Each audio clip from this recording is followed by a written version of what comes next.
Hello there.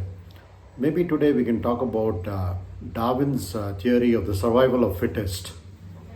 I think this theory has been misconstrued and misinterpreted. One does not know with what thoughts in mind that Darwin conceived of this theory of the survival of the fittest. What ran in his mind and what exactly was the output in terms of the theory that he put forth. That's one part of it.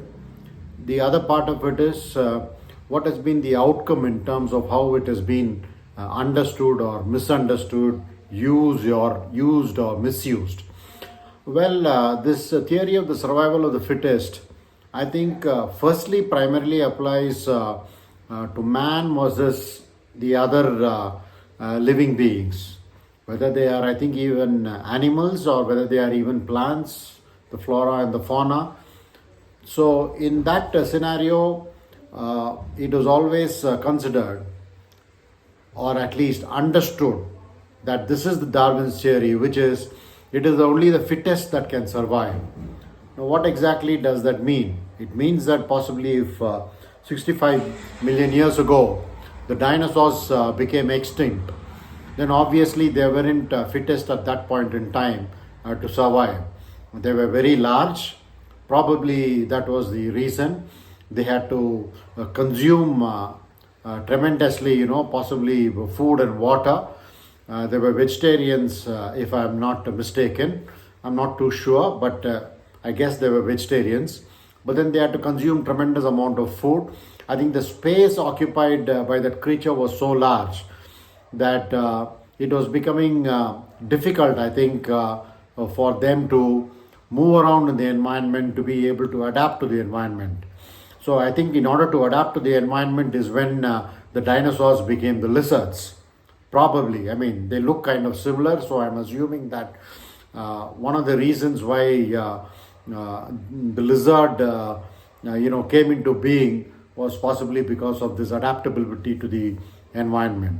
So the dinosaurs became extinct, and probably many other creatures have become extinct. A dinosaur is, of course, an obvious example. I really do not know too much about all of this, but then what is very stark is the simple example of dinosaur about which we have read. We've seen it in movies and all of that. Therefore, it is familiar territory and people are aware of it. But then fast forward to today's times. So there are many animals, possibly many plants that have all got wiped away, and possibly they have all got transmuted or transformed into different versions. Versions which are maybe smaller, versions which are maybe possibly very supple and flexible, and therefore are able to adapt to the present environment, which is of course has its challenges, which is of course beset with challenges related to climate, etc., etc. We all know the talk about global warming. Possibly the changes in the global climatic condition is also a contributory factor as to why many of the creatures, whether they are plants or animals, to become extinct, to get kind of wiped out. But what is the misunderstanding or the misconstruction that man has made out of it?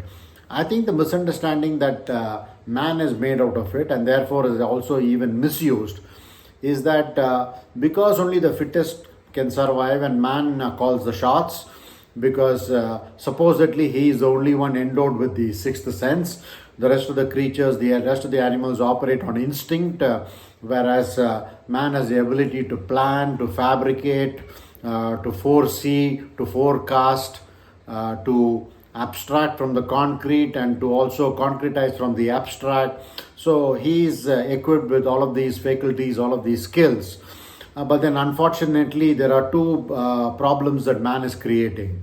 Man is creating problem number one of he trying to become the fittest to survive in the context and in relation to several other living beings in this world, in this environment, in this natural environment.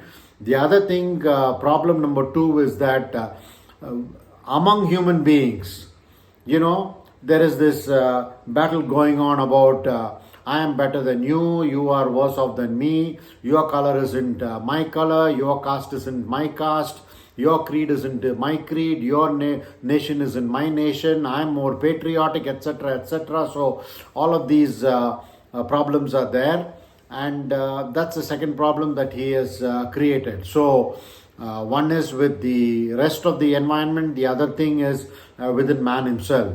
So I think a combination of these two problems is really proving to be catastrophic for possibly even the survival of mankind in its present form.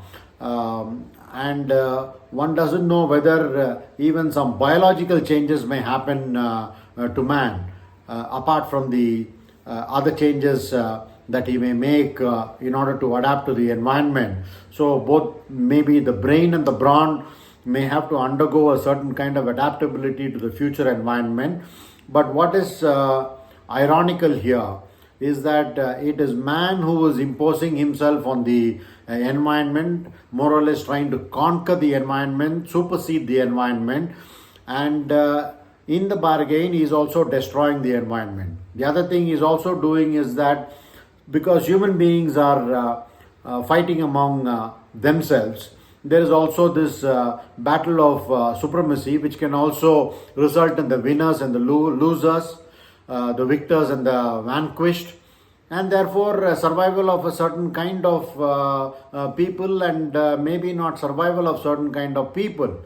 Okay, that may not impact so much the biological aspect, but may impact the psychological aspect of humankind.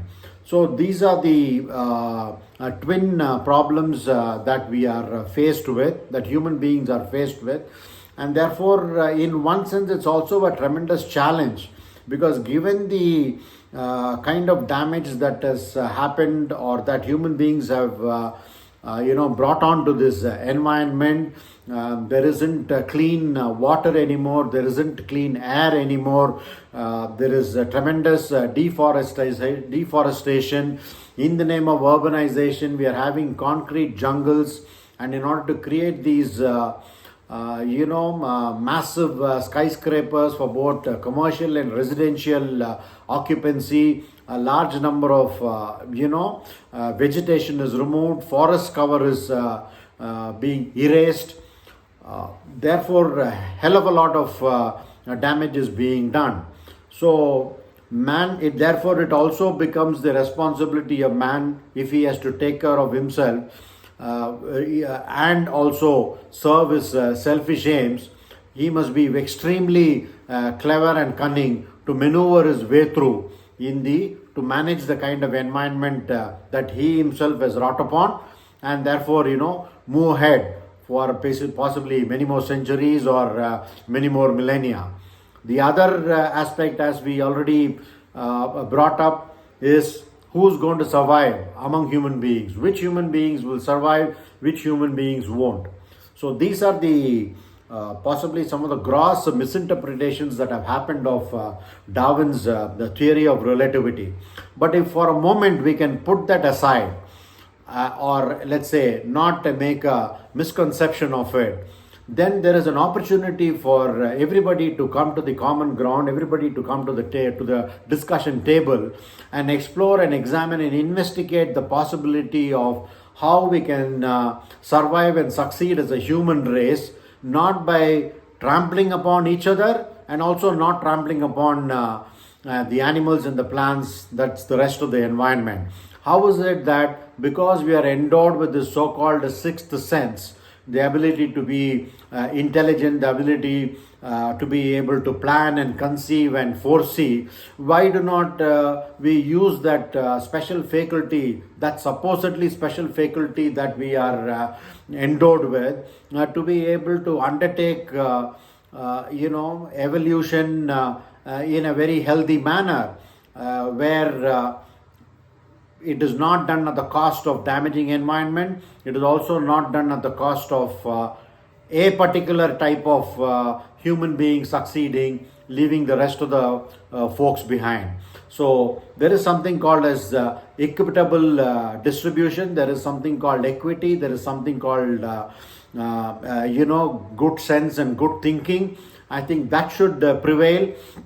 It is very easy for human beings, because they're already endowed with that special skill of being able to discuss, to confabulate, to collaborate, and work together and cooperate. And that is also a quality that human beings have. So why don't we highlight this quality? Why don't we leverage this quality and come to the common ground where we all get together and think about this earth as one world, and not bifurcating as several countries. That may be from a political perspective, but from an ecological and a survival perspective, why don't we get rid of all of these so-called boundaries, stop this bickering, quarreling, etc., etc. You are better, I am better, I kill you, you kill me. Stop all of this and see whether there is and explore the possibility of all of us living together healthily, happily, peacefully on this earth. It is very much possible. It's a question of mindset change. It's a question of application of your mind towards the betterment of the human race, endeavoring to ensure that this earth, everybody has a piece of this earth, and this earth belongs to everybody and not just to one set of population or a particular country considering itself privileged, and then looking down upon the rest of the people or the rest of the human beings. We're all ultimately human beings, regardless of the race, the color, the creed, etc., or the geography we belong to, whether it's the Western Hemisphere, the Eastern Hemisphere, whether we are in Antarctica, whether we are in Arctic, whichever part of the world we are in, we are actually human beings. So can we all put aside all of these differences and, collaborate and see if we can make this world a much better place, if not a paradise. Yes, it can become a paradise, but even if we are saying that we'll take the baby steps, can we take the right steps, where we take all of us along and we walk together, but we also don't trample on the environment and ensure that we care adequately even for this earth.